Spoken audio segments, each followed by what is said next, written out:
Toastmaster. Storytelling is a powerful tool. It has great impact. People become entranced with your story.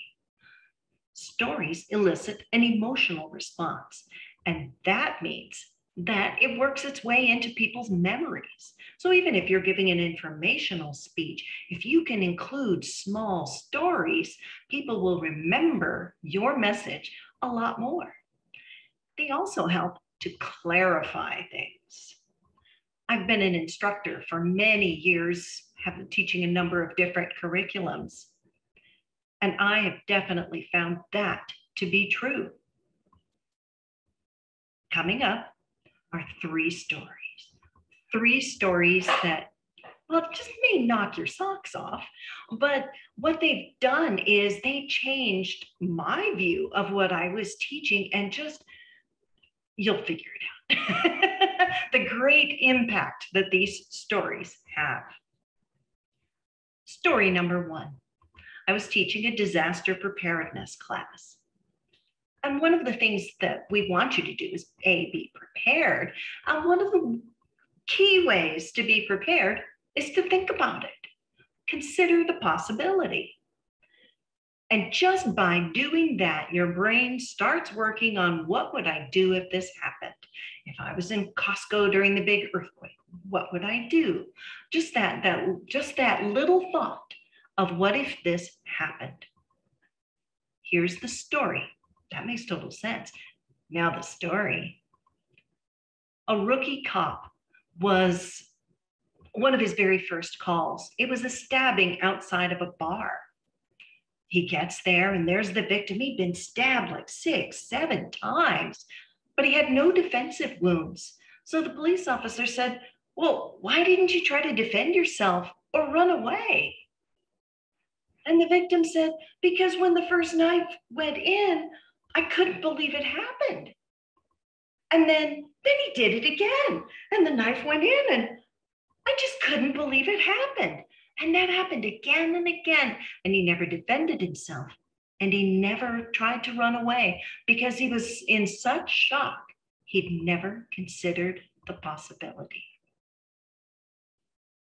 Story number 2. Disaster medical. There's something called shock, which happens to your body. And a very cool thing about shock is there's psychogenic shock. It's where your brain fools your body. Your brain fools your body into thinking that you're gonna die, and starts creating all of these mechanisms to try to save your life, but nothing really happened. It's just your brain's been fooled. My student told me this story of being on vacation in Spain. She was watching a bullfight in Madrid, and she watched the bullfighter get gored by the horn of the bull. And she said she was okay until she thought, what if that was me? That was enough to tell her brain, you have been gored by the horn of the bull. And your body starts rallying resources, doing all kinds of things. And then she went unconscious. The nice thing was, she wasn't really injured. So as soon as she came to, she was fine. That is how your brain can be fooled. Story number 3. Teaching a CPR class. We were to tell people all the different signs that they might have heart disease, heart problems, and they should probably get checked out. One of my students, when he heard this, he had a story to tell. One of the symptoms is shortness of breath. Now, if you have shortness of breath, what does it mean? What does it look like? Is it panting? I wasn't really clear about it until my student told me this story. His neighbor ended up having a massive heart attack, had to go to the hospital, ended up with a quadruple bypass. The neighbor recovered. He came home, and my student went up to him and said, did you have any symptoms? How did you know this was going to happen? And he said, the neighbor said, the only thing that was different was the fact that when I would go get the mail, because their house was a little higher than the mailbox. When I would go down to get the mail, when I would come back up the hill, I just kind of felt like I was out of shape. It was shortness of breath. That's what he experienced. That's not the end of the story, because my student went, uh-oh, that's been happening to me. So my student went to get an assessment. Triple bypass was what he ended up with. And the only symptom he had was that shortness of breath coming back up the hill. 3 stories. Thinking about it, just considering the possibility now means something different for you. The psychogenic shock, being able to fool your brain, now means something different to you. And the symptoms of heart disease, that shortness of breath, now really has impact for you. Storytelling elicits that emotional response. And these are very important points that I've made about preparedness and safety and just trying to stay healthy.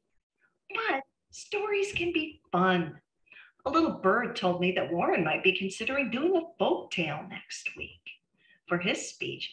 I'm really looking forward to that because we all love a good story. One of my favorite speeches in the 4 or 5 years I've been in Toastmasters was one by Lynn Dowenhauer.